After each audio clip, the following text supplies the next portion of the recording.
Good afternoon, everyone.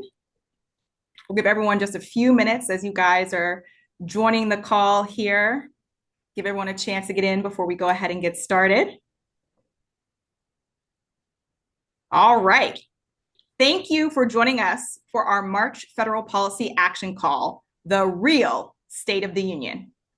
For those of you who have joined us before, welcome back. And for those who are new, we're especially glad you're here. My name is Felicity Williams, and I serve as the Executive Director of the Pennsylvania Policy Center. We're convening this conversation at a particularly timely moment. It has been just over a week since President Trump delivered the first State of the Union address of his second term, where he painted a picture of falling prices, rising prosperity, and an economy stronger than ever. But for many families across Pennsylvania, that is simply not the reality they are experiencing. At the Pennsylvania Policy Center, we recently released a State of the Union fact sheet examining what the data actually shows about affordability for Pennsylvanians. And what we found is a persistent affordability squeeze affecting households across our Commonwealth. Even though inflation has slowed from its peak, prices remain significantly higher than they were just a few years ago. Over the past year, overall prices increased roughly 2.7%, and food prices rose even faster. For families already navigating rising housing costs, transportation expenses, childcare bills, and healthcare premiums, those increases compound quickly. We see the consequences across household budgets. Nearly 2 million Pennsylvanians rely on SNAP to help put food on the table. Yet federal policy changes could push more than 140,000 people in our state off food assistance, and not because their need has disappeared, as the president claimed, but because new administrative barriers make it harder to stay enrolled. At the same time, wages simply are not keeping pace with these rising costs. Pennsylvania's minimum wage has been stuck at $7.25 an hour for more than 16 years, making it the lowest wage of any neighboring state. Roughly 1.3 million workers in Pennsylvania would benefit from raising it. So when we talk about affordability, what we're really talking about is a widening gap between the cost of living and the wages families earn. And we also have to be clear about the policy decisions and choices driving this. For decades, federal economic policy has too often prioritized the interests of the ultra-wealthy and large corporations over the needs of working families. But those trends have accelerated in the last 14 months. Under the Trump administration, we have seen another round of major tax giveaways that disproportionately benefit the wealthiest households and corporate interests. Data shows that under the most recent federal tax policies, households earning less than about $361,000 a year are paying more in taxes on average, while the richest 1% receive tax cuts. That represents a massive transfer of resources upward from working families to the wealthiest households in the country. At the same time, we're watching billions of dollars flow toward military escalation abroad.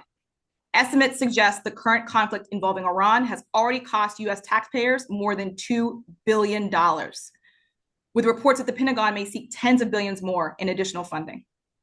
And it raises an uncomfortable question about priorities. Because right now, millions of families across this country are struggling to afford rent, groceries, utilities, gas, and necessities. And those federal decisions do not exist in a vacuum. They shape what happens right here in states like Pennsylvania. Federal tax cuts and spending priorities reduce the revenue available to invest in the programs families rely on, while also shifting more responsibility onto states and onto working people themselves. Here in Pennsylvania, we're already facing serious fiscal pressure. The state has been running multi-billion-dollar structural deficits, which have largely been covered by drawing down on our rainy day fund. But those reserves are projected to decline rapidly and be eliminated over the next 2 years. If federal policies cannot continue to push costs downward while starving public investment, states like Pennsylvania could face even deeper pressure on essential services like transit, education, food assistance, healthcare, and childcare. And that's exactly why conversations like today are so important. This call is about connecting the dots between what is happening in Washington and what families are experiencing here at home. We're honored to be joined today by Congresswoman Summer Lee, who has been a powerful voice in Congress for working families and economic justice. We'll also hear from national leaders who are working on the front lines of federal tax policy, economic justice, and anti-poverty advocacy. They will help us unpack what the State of the Union left out, provide updates on the federal policy debates unfolding right now, and help us understand what those decisions mean for everyday people. And then we'll close the call by talking about what we can do right here in Pennsylvania to push for a more fair economic future, before we jump into also some Q&A from the audience with you. Before we begin, just a few quick housekeeping notes. All attendee lines are muted to minimize background noise. However, we want this to be interactive, so please drop your questions into the Zoom chat at any point during the conversation. When we move into the Q&A portion, our moderator will pose as many of those questions as possible to our panelists. And with that, I'm going to turn it over to my colleague, Dwayne, Campaign Director at the Pennsylvania Policy Center, who will introduce today's speakers. Dwayne, I'll hand it over to you. Thank you, Felicity. Good afternoon, everyone. I'm so excited to be here with all of you. We have each other, and we know that. And I'm excited about the lineup of speakers that we have. We heard that we have the amazing Congresswoman Summer Lee from the 12th Congressional District. We are also going to be joined today with John Foti, Executive Director and Legislative Director for Americans for Tax Fairness. We also have Gracie Bouwer, who is the Chief of Staff for Families Over Billionaires. We have Gina Plata-Nino. She is the Director of SNAP Policy and Advocacy for FRAC. And FRAC is the Food Research and Action Center. They're a national nonprofit that's focused on ending hunger and undernutrition, especially among people with low incomes, and was quite the go-to person in the Biden White House when it comes to SNAP. And then finally, our friend Anna Aurillio, who is the Senior Director of Campaigns from the Economic Security Project. And so thank you all for joining us here and for sharing everything that needs to be shared when we're talking about the real State of the Union. So with that, I would love to turn it over to Representative Summer Lee for the reality check on the State of the Union when it comes to working families and also the moral and economic stakes that are at hand. So Representative Summer Lee, welcome. Thank you so much, Dwayne. Thank you, Felicity. And just thank you all so much for having me. Good afternoon. Well, as good as we could possibly be. I'm really just grateful to be here with you guys. Obviously, I've done things with you all in the past. It has been a minute. So I just want to say just how nice it is and how good it is to be back in virtual community with all of you. I am not in Western Pennsylvania, where I usually would be coming to you all from. I'm in DC right now, but still Pittsburgh from the west part of the state. But just getting right into it. Last week, Donald Trump spent nearly 2 hours lying to the American people. It was his made up version of what he believes or what he wants us to believe is the State of the Union. He lied about lower costs, safer streets. He lied about lifting people off of SNAP and protecting access to affordable health care. You heard Felicity. We were promised lower costs. Instead, we have faced tax cuts that overwhelmingly have benefited the wealthy, the connected, and the well-protected. We were promised efficiency. Instead, seniors are stuck in a holding pattern to figure out why their Social Security payments have been delayed. We were promised relief. Instead, Medicaid, SNAP, face the largest cuts in American history. These are programs that millions rely on to stay afloat. And while we're still a partial government shutdown, because I know that we most recently had the longest shutdown in American history to add to the history-making horror and cruelty, we are in another government shutdown. Trump and his team of oligarchs are prioritizing bombing Iran and sending American troops into another endless war. They are currently and still protecting pedophiles and the Epstein files. They're tearing families apart, killing American citizens who dare to stand up to them in Minnesota and Chicago and even in Pennsylvania, now where we are facing increased ICE activity and raid. This is an authoritarian regime. It does not care about the American people. Every single executive order or proposed legislation tells us who he thinks matters.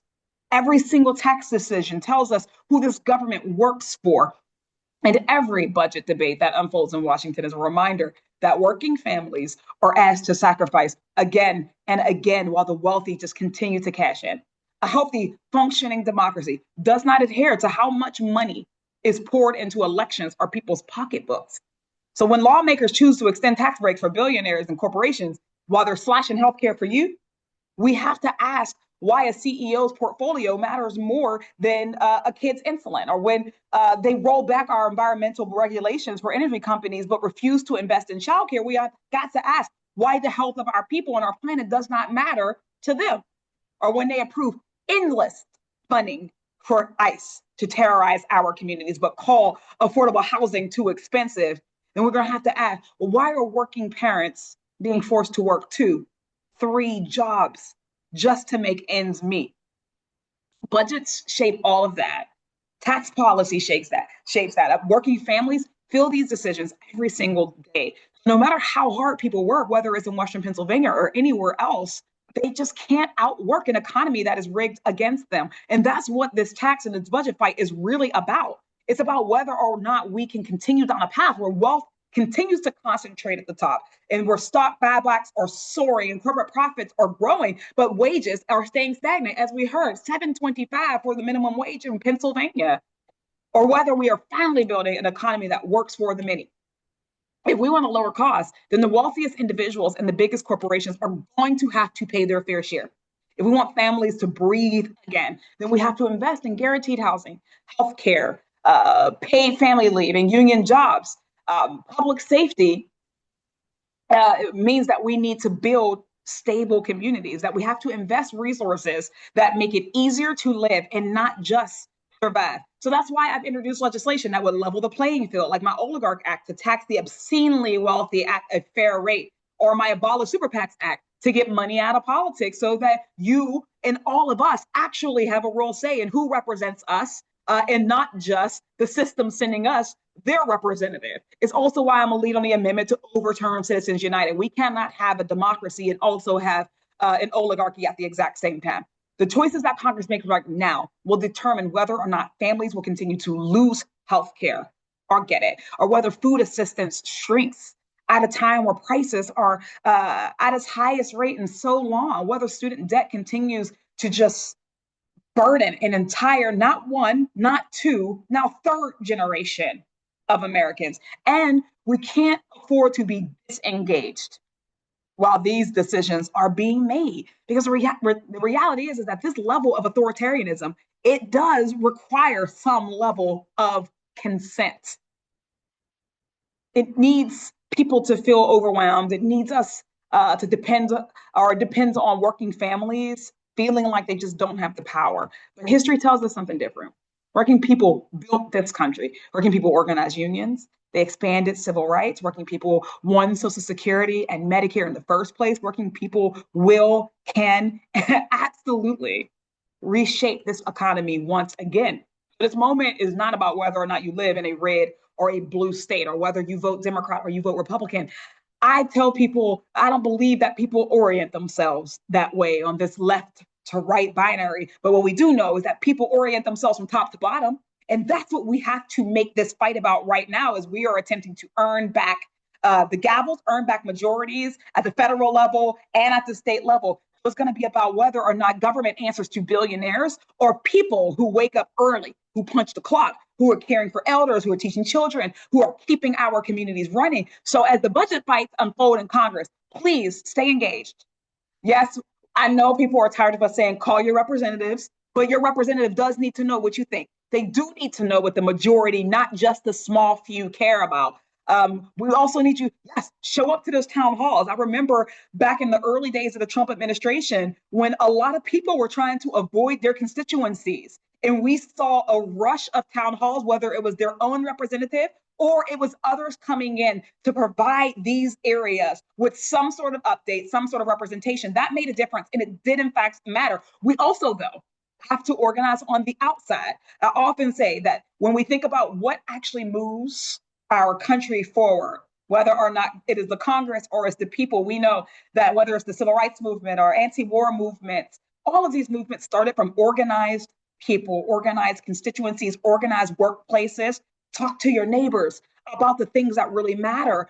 It's the time that we can kind of expect that things will fall into place. Those times are gone. We have to make some things shake right now.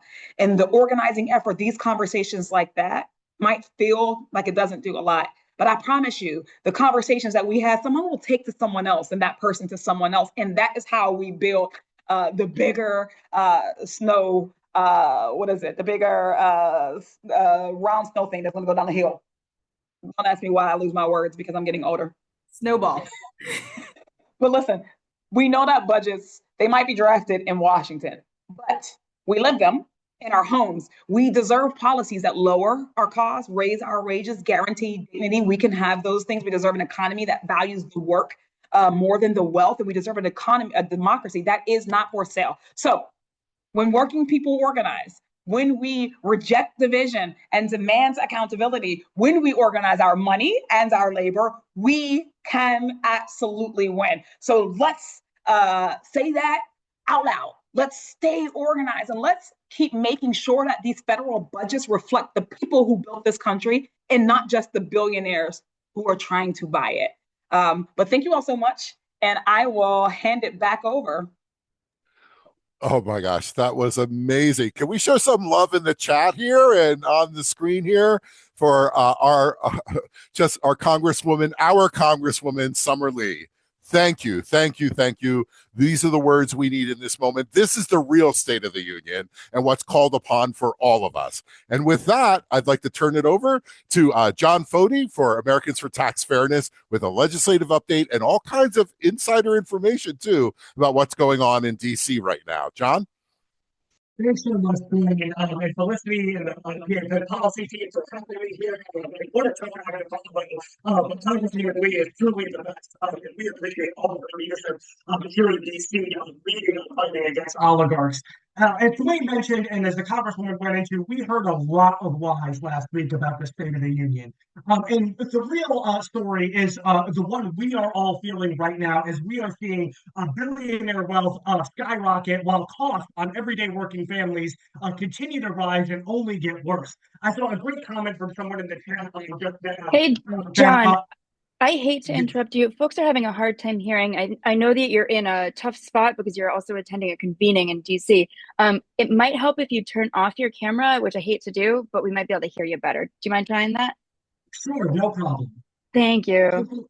Hopefully that works a little bit better. And yes, I thought I will slow down a little bit for folks. But just so I wanted to go into some of the details behind just how bad the first year of the second Trump administration has been so far. Over the last year, since the renewal of the Trump tax cuts, billionaires have gotten $1.5 trillion richer than they were prior to the start of the second Trump administration. That essentially means that billionaires have gotten as wealthy as compared to the relative cuts that they made to Medicaid and SNAP in the One Big Beautiful Bill Act last year.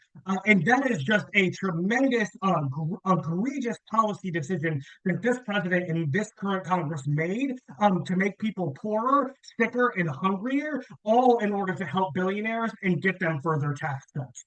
And to even put another finer number on that, the number of billionaires has increased from 814 to 935. And we know that even more billionaires are being created every day, mostly on the back of everyday taxpayers and a lack of funding for services that would otherwise be helping working people. And I saw a great comment in the chat earlier that cuts to programs and services like that don't end up lowering prices. They don't end up helping anyone. It only compounds the problem for working people even worse. And nothing could be truer than that. When you combine the effects of the president's tariffs, in addition to the cuts, the only people who are coming out better under the Trump tax law are those who are making $500,000 or more annually. Everyone else, as Felicity noted earlier in the call, is paying more in taxes, paying more at the grocery store, and paying more when they go to the doctor as a result of the policy decisions that this administration has made. We at Americans for Tax Fairness have a new report that's going to be coming out next week that shows the way that this is also impacting Latino families as well. Our new report is going to show that Latino wealth as a share of the national wealth has shrunk by over 20% in the last decade as a result of both Trump tax laws. And that essentially means that in the last a couple of years, Latino families have about $1 trillion less dollars than they would otherwise have had if the One Big Beautiful Bill was not signed into law. So this is directly impacting our most vulnerable communities. It is directly impacting the people that the president promised he was going to focus on and he was going to help the most. But as we saw at his inauguration, the day he was sworn into office, it was billionaires and oligarchs who he was hanging out with and who he was getting policy advice from, not regular working people. And that has only gotten worse. You know, whether it is destroying part of the White House to build a ballroom, or whether it is now going to war in Iran, which we know it is going to be working people who pay higher prices at the gas pump as a result of these decisions. It is also going to be the sons, daughters, and children of working people who are fighting in this conflict, not the children of billionaires. And even worse, there are executives and defense contractors and companies like that who we know are not only getting tax cuts from the Trump tax law, but now stand to gain even further with additional funding that the Trump administration wants to spend on the war in Iran. We have been getting reports that the administration is planning to submit a $50 billion request to Congress for additional funds in order to pay for the war in Iran. And already the war in Iran is costing about $1 billion a day. To put this in perspective for folks, here's what $50 billion could pay for. It could fund 12.5 billion school lunches fully free for 2 years. It could cover food assistance for 11 million households in a year. It could also repair 28,000 bridges across the United States, or it could extend the ACA tax credits, the very first policy that the first government shutdown was centered on. It could extend those tax credits for 22 million Americans for over a year. So after the last previous year of being gaslit by the administration that we don't have any money for funding SNAP, that we don't have money to keep Medicaid going. We are now seeing how the pocketbook is open for billionaires and defense contractors and for an undetermined lengthy war. And yet we are also then seeing as working people are choosing to go out without medication. Many of them have lost or are losing access to health care. And we also know the president is now instituting even more broad-based tariffs as well, which is going to likely raise prices on the average American by as much as $3,000 over the next year. And even worse, even after the Supreme Court's decision on tariffs, what did we see immediately from the administration? They not only doubled down on their failed policy, but they also are only considering giving refunds to corporations rather than giving it right back to working people and consumers who have been paying those tariffs through higher prices at the grocery store and elsewhere. So all that is to say, though, there are legislative solutions that are being introduced right now. Over the next couple of weeks, Senator Bernie Sanders and Representative Ro Khanna, as well as Senator Elizabeth Warren and Representative Jayapal, are going to be introducing two different and bold wealth tax policies that would tax billionaires annually on their wealth in order to fund social services and public programs that have not only been cut by the One Big Beautiful Bill, but would also expand many of those programs to help people. As we all know, billionaires aren't paying taxes the way the rest of us do. They get to go year over year seeing their wealth grow, and because of what's called capital gains, they are able to defer that for as long as possible and never pay taxes. These tax proposals, the Ultra Millionaire Tax Act, as well as the Make Billionaires Pay Their Fair Share Act, would tax those billionaires annually and redirect that money directly to working people in order to help them deal with the high cost of living. And so while we know things are tough right now and that working families are being squeezed, the legislative solutions to deal with these problems are coming our way. And we have the opportunity, not only over the next year, but over the next several years, to continue driving this legislation and to push more members of Congress to sound more like Summer Lee and less like Donald Trump. So with that, let me turn it back over to Dwayne. John, thank you so much for that update and also for the breaking news on those tax initiatives that will be coming into the Senate and into D.C. With that, I would love to turn this over to Gracie Bouwer, Chief of Staff for Families Over Billionaires. Gracie? Hi, thanks, Dwayne. Okay, Foti is normally a really tough act to follow. I do feel the audio issues gave me a little bit of a leg up. Okay. It's great to be here with all of you. Thanks for having us. Two quick updates I want to give. I want to recap the Families Over Billionaire State of the Union efforts and then talk about a little bit of polling that we recently commissioned. So last week, 2 weeks ago, time is sort of meaningless. The night before the State of the Union, Families Over Billionaires hosted our own event rather than waiting for Washington's take on how Americans are doing. We thought we would instead hear directly from the people most affected by current federal policy. So we partnered with over 20 organizations and put on a town hall at Eastern Market here in DC and live streamed it nationally. We called it States of the Union for the people, not the billionaires. We featured 20 storytellers from 13 states. We had a couple folks who were slated to come from Pennsylvania whose travel was totally derailed by the snowstorm. So I'd hoped to feature some folks that you sent us, but unfortunately we're unable to. But we still heard from a wide range of people on rising costs and decreased access to healthcare, whether Medicaid cuts, skyrocketing ACA premiums, rural clinic closures. We heard directly from parents, grandparents, caregivers, medical professionals about how healthcare policy is impacting the lives of their patients and themselves. We heard about lack of affordability. I know that that has become kind of a buzzword, especially here in DC. But we heard a lot firsthand on the loss of services combined with increased costs of everyday life, and how that is hitting families hard. We heard people dive into rising utility costs because of clean energy rollbacks and data centers being built.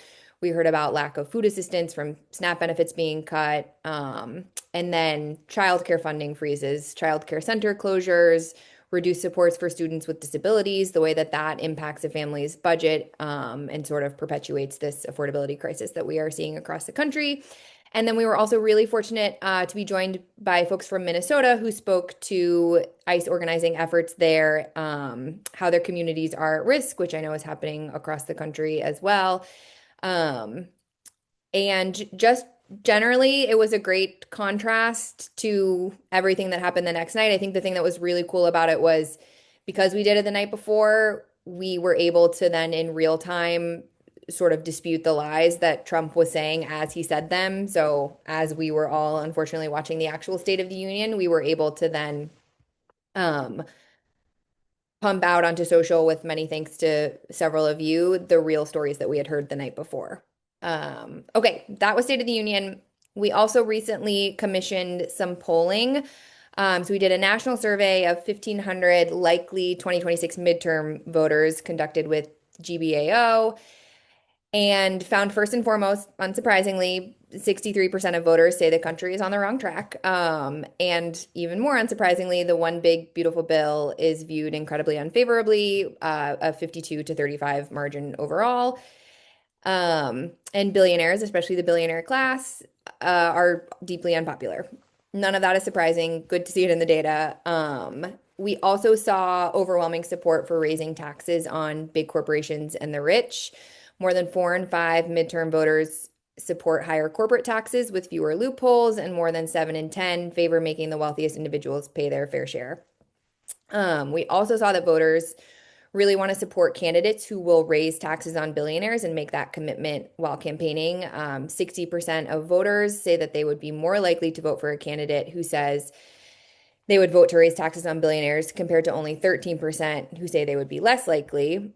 I think one of the interesting things that we got back from this poll was support across the statements is extremely broad. So we have majority support across party lines. I think it was really interesting that 67% of Trump voters support higher taxes on corporations, and 51% support raising taxes on the rich.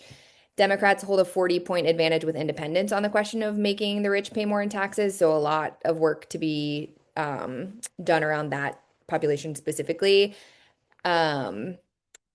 Another sort of niche population in that polling are what we're calling Trump regretters. So every message that we tested, and I'll go through the top 3 that resonated most, held up among racial groups, income levels, and among the 11% of 2024 Trump voters who have since turned against him. So on the message testing front, The three frames that consistently outperformed the rest are the argument that we need revenue to fund healthcare, schools, and public safety, the argument that the system is rigged to benefit billionaires at everyone else's expense, and then the fairness argument that we're all in this together and working people shouldn't be carrying a disproportionate burden compared to the wealthy. So a lot of this confirms what we already believe and hear constantly from you all and from our partners in other states. Taxing billionaires and corporations is a majority position. It's not partisan. It resonates with independents. It moves soft Republicans, and it gives Dems a clear advantage, I think, heading into these next couple of years. So we will continue to make the case. As Foti shared, there's legislation that will move these efforts forward as well. But we plan to continue supporting this work through storytelling, coalition work, earned media, and by being in constant communication with all of you. So thanks, and thanks for having us. Wonderful. Thank you, Gracie. So great to hear from Families Over Billionaires. And that's some amazing data you just shared. And I'm happy to send around a link to the memo. Wonderful. We will be doing a call wrap up for folks on the call here.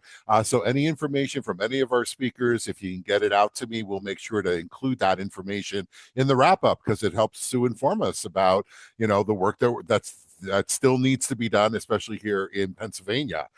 So with that being said, I would like to welcome Anna Aurillio, good friend with the Economic Security Project here, not only to give us an update about the work at the table and on the national level, but some calls to action too. So Anna, call's yours. Oh, thanks so much, Dwayne, and thanks for having me. I'm going to do three things. I'm going to talk about Economic Security Project and our work on affordability. I'm going to talk about how the president and congressional actions have made this problem much worse, especially when it comes to healthcare, because I know that Gina is going to talk a lot about food. And I'm going to have a call to action. What can you do? But first, I want to just shout out a huge thank you. Pennsylvania Policy Center has been an amazing partner in Pennsylvania. And every single person on this call that's been saying that they've been calling and writing, let me tell you that it is working. I've been an advocate working on public interest issues in Washington, D.C. since 1993, and it sucks. The president has a stranglehold over the Republican Party, and you guys have managed to build up enough pressure to get members of his own party to break with him, and that's amazing, and that needs to be continued. So I really appreciate all that you're doing. Economic Security Project, we're an organization that's working to build economic power for everybody. We think no one should live in poverty. No one should go hungry in the richest country in the world. Everybody should have the freedom and stability that they need to thrive. So we've been doing a series of listening sessions around the country to see how people are experiencing this economy. And I will tell you, the state of our union is unaffordable. And for people who are under 40, the state of our union is struggle. This is unacceptable, right? You can go to the grocery store. Now you can fill up at the gas pump. You can open up your healthcare premium notice. You see all the places in your life where giant corporations are digging deeper and deeper into your wallet. And wages haven't kept up, Felicity, as you talked about, right? So we have broken incomes. People aren't making enough money, and they're not making enough money at the times in their lives when things are so expensive. And we have broken markets. Giant corporations control way too much and are allowed to gouge our prices. What has President Trump and the Congress done? As Foti explained, they passed H.R. 1, which is a terrible piece of legislation. It cut $1 trillion from healthcare to hand for tax breaks to billionaires and ICE terrorizing our cities. So now I'm going to go into detail on healthcare and what's happening on healthcare. One of the reasons I think why Gracie's numbers on polling on that bill aren't even higher, right? 52% of people don't like that bill. Way more should not like that bill, is because the Republicans diabolically hid the impacts of those cuts, mostly until after the midterm elections. The one impact they were unable to hide was expiring tax credits for the Affordable Care Act. So 400,000 people in Pennsylvania get their health care from the Affordable Care Act. And because Republicans refused to address this and actually made it worse, In November, we had people starting to see premiums of their healthcare costs increasing dramatically. I think the average for Pennsylvania Affordable Care Act enrollees is about $508 a year, but some people saw their premiums increase by a factor of 2 or 3, going from $700 a month to $1,200 or $1,400 a month. So really, really, really putting healthcare out of reach. So I'm going to give you two numbers for Pennsylvania healthcare. One is under HR 1 this year alone. So before even some of the bigger Medicaid cuts kick in, 74,000 Pennsylvanians are estimated to lose health care. And I think initial estimates are now, because of the Affordable Care Act prices going up at the beginning of the year, as many as 10,000 people have already dropped off. And that's terrible, right? That means people aren't getting health care. They're going to be sicker by the time that they show up to their hospital emergency room. The other number I want to give you is 23. So 23 hospitals or health centers are already either reducing services or actually closing. So not only are people losing health care, it's going to be harder to find health care, right? This is terrible. This is outrageous. And you're going to get even more pissed off, sorry, when Gina tells you about the food program cuts. But this is just the tip of the iceberg, right? Because a lot of those cuts and changes, work requirements for Medicaid, those are going to kick in the out years. So here's the big wrap up here. What can you do? Number one, please keep calling, keep showing up, keep engaging. We had a fight this year over the Affordable Care Act and trying to keep those premiums from skyrocketing. Pennsylvania, and I'm going to put this right on the Pennsylvania Policy Center, delivered 3 out of the 4 Republicans in the House of Representatives to push a vote to the House floor to try to extend those tax credits and keep the premiums from skyrocketing. We could not get that over the finish line in the Senate. We couldn't get your Republican Senator McCormick to vote with us. But I have to say, what you're doing in Pennsylvania is what I hope every single activist around the country is doing, which is like, be loud. Because we even heard that those Republicans then went to their leadership. They're like, we hate Obamacare, but we had to vote for it because our constituents wouldn't shut up about it. That is exactly the dynamic we need to make social change, right? So that is awesome. So that's ask number one. Keep going, keep going. If you ever need a pep talk, Dwayne knows how to reach me. I will tell you, this is the only way that we're going to break the grip of fascism in this country. Number 2 is Economic Security Project. We have started an affordability campaigns collaborative. It is a quick half-hour call, Thursdays at 3 o'clock. I'll send around the information. If you are working on affordability, whether it's healthcare, utilities, food, childcare, you can hop on this call, and we have different speakers every single week. I think we have someone from Zoran Mandami's office right now today talking about it. So we'll have different speakers, news you can use, again, quick half hour.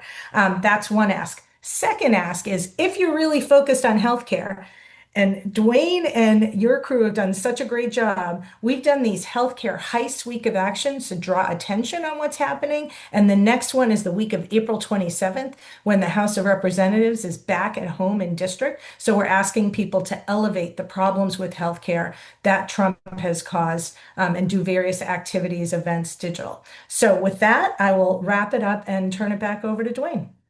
Hannah, thank you so much for your leadership, all the work that the Economic Security Project brings to this space. I'm on those calls. I would highly recommend them. They're very informative. They help me to think about what the campaigns look like here in Pennsylvania. We kind of feed off of each other, which is great. And so we'll be sending out that information on Friday to everyone who is registered for the call. Now, it is really my pleasure to announce Gina Plata-Nino with the Food Research and Action Center, and was the go-to person in the Obama administration when it comes to SNAP. Like, in all of everything that we just heard, where is SNAP in all of this? Gina, turn it over to you. No, thank you for being here. And I echo what Anna said in terms of affordability, because that's the way you have to think about SNAP, right? The majority of people are on SNAP are working. The other people who are not working are kids. So unless we change the labor laws and we're going to make my toddler go to work, those are the people on SNAP. And so I start with that because there's a straw man's argument in terms of saying in the State of the Union, celebrating that 2.4 million people were cut off SNAP, and that's what this country's values should be. That is incredibly harmful because those are the children. They're the older adults. They're the people with disabilities. They're the people who are in the gig economy, right? Who are working 2 to 3 jobs and they still can't afford a food budget along with their shelter because shelter is expensive. So the best way to frame SNAP is in terms of affordability, because if we had livable wages, if we had affordable housing, if we had affordable healthcare, we wouldn't need SNAP, right? And I think that's the main core of the argument. Same thing that happened in healthcare happened in SNAP. One of the biggest entrenchments in the history of the program, where we got 187 billion cut, 170 billion then went to border protection, right? So just sort of think of where our country's alignment is. For Pennsylvania, this means that, beginning this fiscal year, FY27, you're increasing an additional 25% of administrative cost. And then beginning FY28, you're looking at about total $1 million extra to be able to run the program as it's going forward. And what I want to focus is on this. I'm sure you're all going to work to make sure that this continues. But this is money that we could have utilized for childcare, for other innovative ways, right? So it's really important to sort of push back, right? Because states are being pressured to say, you'll figure it out. States already have skin in the game, right? Many of states are already donor-based, meaning that you give more money to the federal government that you're actually getting back. So the more that we can sort of push back that narrative, it's important. SNAP benefits have been about $6 a day. We've been saying that. I'm being very cautious repeating that because with the prices of food, which this administration has increased to 2 to 3 times, the money is not going far enough. So really want to push on that. And something that Pennsylvania is facing at the moment is the time limits, right? Like we have these individuals 18 to 64 who are being cut off SNAP, right? You estimate about 150,000 will be cut off. These are people all across the spectrum, including older adults, unhoused individuals who will no longer be able to get SNAP. So it's something that really needs to be tracking, particularly Pennsylvania, because we are in the middle of the Farm Bill. Unfortunately, last night, Mr. Thompson got his wish and moved the Farm Bill out of committee. Now it's going up for a vote for the House. And so why does the Farm Bill matter, right? Historically, there's been a coalition about a Farm Bill, Title IV, which is SNAP, among other programs around nutrition, work together to say this is the best thing. We have other fights, even including in the Trump administration, where we have done a very good job of protecting and strengthening SNAP. What happened in the summer, took about the biggest amount of money, but also created over $66 billion in agricultural businesses funding for billionaires. So I just want to say that, right? Like we got more SNAP, but also about 66 billion. This time around, same, right? And the reason why I say that is because people say, well, it's about farmers, but we really have to question who the farmers are, because most of them are agricultural billionaires, not the farmers that we're thinking about that are at a farmers market, right? And unfortunately, 7 Democrats voted, right? If the Democrats had not voted, then it wouldn't have made it out of committee. And that harms us because then Mr. Thompson can say, see, this is a bipartisan support. So number one, as this moves to the House, my ask is you get every Democrat and you say, don't you dare vote for more money to agricultural businesses, right? We want a farm bill, but it has to be strong, and you need to put SNAP back the way it was on July 3rd before this was signed. If we're not even considering restoring some of these food benefits, then we shouldn't have this conversation. And for the Republicans, just remind them that the state's going to have to pick up the tab on all of these people. These are their constituents, even if they don't have a big lobbying arm in DC. And then I can give you specific data for Pennsylvania on the numbers that you will lose, a lot of the economic impacts on your populations. And then the last thing I'll finish with this, FRAC has created a couple of resources to really tackle this. I saw a lot of the information on Billionaires. We have a progressive playbook on tax revenue, right? So I'll put that in the link as to what states should be considering. And then we also have a playbook for municipalities. So what your city should be doing to prepare for HR 1 and to help these individuals maintain SNAP benefits. And we work also with Foti on putting in a billionaire profile, like who wins, who loses. So there's a clear a clear way so that people understand how pivotal this program is. And the last thing I'll say is USDA also stopped the tracking of food insecurity and SNAP and all of these programs. So it's a lot more pivotal for your organizations to really elevate this as we continue with the harm. So as retailers say, we can no longer afford to keep the lights on because half of my population were SNAP recipients and I have a 3% net profit that I can no longer keep up and I'm closing. Elevate that to say, that store closed because of SNAP cuts. When more people have to go to the ER because they are now have higher rates of food insecurity or suicide rates continue to rise because there's a close relationship with that, particularly around veteran groups. Those are the things we need to elevate about the real harm impacts that are happening in our communities as a result of these cuts. I'm happy to take any questions, and I'll go ahead and put the resources here as well. Wonderful, Gina. Hey, I don't know about all of you, but every time I jump on these policy action calls, I come away learning so much more, just so much more, and things that we can actually act on. And I want to thank, first of all of our speakers. I want to remind everyone to go ahead and put your questions in the chat. And also, Gina was referring to Thompson. That's JT. That's Congressman Thompson in Pennsylvania, who's the chair. And that's how it got out of committee. So just to offer some more information on that. But what I'm also here to share with you is how you can do something right now, like right this moment, what you can do. I just posted in the chat, Pennsylvanians Together for Our Commonwealth. If you haven't learned from this call or for what's been going on with our real State of the Union, billionaires are taking our healthcare. Billionaires are funding all the stuff you're seeing around ICE. Billionaires are the ones who are responsible for what's happening in this country. There's a direct through line for all of that. And sadly, we are always taxing work and not taxing wealth. And that's something that has to stop. There should be no reason in any state in the country, no less in Pennsylvania, where 70% of all corporations that are not based in this state pay zero tax. You should not be paying more than Starbucks. You should not be paying more than Walmart. That is not right. So what can you do about it? If you're a part of an organization, I just dropped it in the chat right now. You can sign up for your organization to support the campaign to make sure that everyday Pennsylvanians thrive and not just survive or get by. And also, as an individual, you could sign that petition. As a change maker individual, you can do that as well by clicking on that link and putting your information in there so we can alert your member of the state legislature about how you feel about who should be taxed and how Pennsylvania should thrive. So I want to lift that up for everyone. Please feel free to share this broadly and widely. This campaign is ongoing. There will be a lobby visit happening on March 24th. We have a special event that's going to happen on tax day as well throughout the state, and also with a flagship event with parts of a movie being screened in called Death Before Taxes in Harrisburg. If my partner Jeff has been dropping in the links on how to get on board with connecting with the Pennsylvania Policy Center, so you get all this information.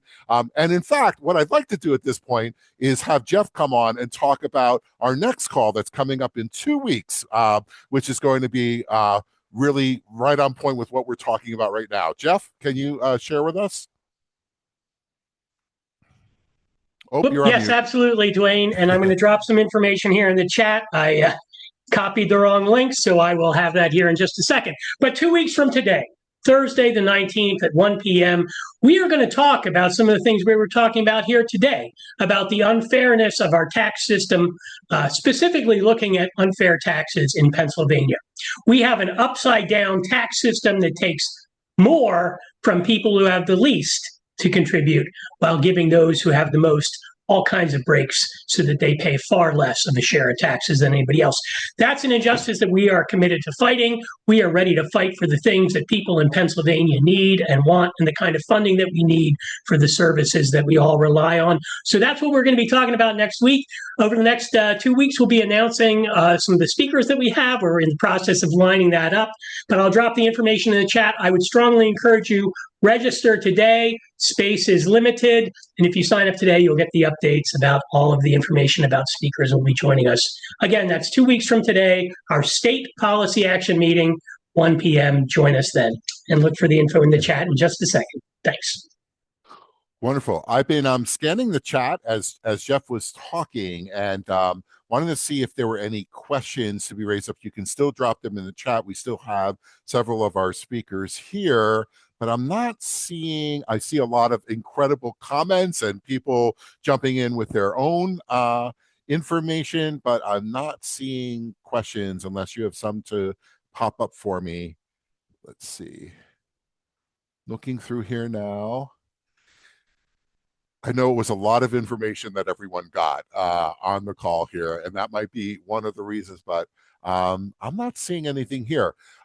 However, I will drop my information into the chat as well. And so if there's any follow-up questions or anything that you would like for us to direct, as I said, each of our panelists will be contributing information in the wrap-up. And so we'll make sure to get that out to you. Also, Jeff has dropped in the link. I did as well for our next call on Thursday, March 19th at 1 p.m. Hope that you can join us and share it as well. And I want to thank you for joining us for today's. I'm going to turn over to our executive director, Felicity Williams. Yes. We had one quick question here for Gracie that dropped. We found from Carlin out in Pittsburgh. Hi, Carlin. How you doing? I'll pop it in the chat. Oh, you dropped it in the chat, Gracie? Sorry, I said I will pop it in the chat. Oh, Gracie's going to pop it in the chat for you, Carlin. Okay. All right. That's it, Dwayne. All right. Hey, Carlin, nice to see you. Good to see you. So many faces that I recognize from champions all over the state. Thank you so much for joining us.